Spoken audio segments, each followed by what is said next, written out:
மயானத்துக்கு அடியில இருக்கிறத பார்த்து விஞ்ஞானிகளே ஆச்சரியம் அடைஞ்சிருக்காங்க. அப்படி என்ன நடந்துச்சுன்னு பார்த்தீங்கன்னா, அமெரிக்கால இருக்க நியூயார்க் மாநிலத்துல ஒரு மயானம் இருக்கு. அந்த மயானத்துக்கு கீழ தரைவாழ் தேனீக்கள் இருக்காங்க. ஸோ இது எவ்வளோ இருக்கும் அப்படிங்கிற மாதிரி கார்னல் பல்கலைக்கழகம் ஒரு ரிசர்ச்சை மேற்கொண்டிருக்காங்க. ஸ்பெஷலான உபகரணங்கள் மூலியமா அந்த தேனீக்கள் எவ்வளோ இருக்கு அப்படிங்கிறத கணக்கிட்டிருக்கப்போ கிட்டத்தட்ட 56 லட்சம் தேனீக்கள் இருந்திருக்கு அப்படிங்கிறது ஆய்வின் முடிவில் தெரிய வந்திருக்கு. அண்ட் 140 ஆண்டுகளா அந்த மயானத்தை எந்த மனிதர்களும் டிஸ்டர்ப் பண்ணாததுனால தேனீக்களும் ரொம்பவே பாதுகாப்பா இருந்திருக்கு.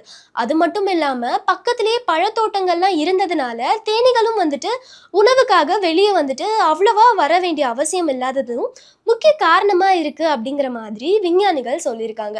இங்க தேனீக்கள் இருக்கு அப்படின்னு சொல்லி 1935லயே கண்டுபிடிச்சிட்டாங்க.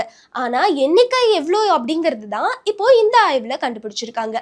தரைவாழ் தேனீக்கள், குறிப்பா பெண் தேனீகள் தனித்தனியே சுரங்கத்தை மயானத்துக்கு அடியில அமைச்சிருக்கு அப்படிங்கிற மாதிரியும் சொல்லியிருக்காங்க. இதெல்லாம் ஒரு பக்கம் இருந்தாலும் இந்த தேனீக்கள் தேன் கூடு கட்டுவது கிடையாது. அதாவது இதுல இருந்து நம்மளால தேன் எதுவும் எடுக்க முடியலனாலும் இது முக்கியமான ஒரு விஷயத்த பண்ணுது. அப்படி என்ன பண்ணுதுன்னு பாத்தீங்கன்னா, பயிர்களோட மகரந்த சேர்க்கையில இது மேஜரான ரோலை பிளே பண்ணிருக்கு அப்படிங்கிற மாதிரி விஞ்ஞானிகள் சொல்றாங்க.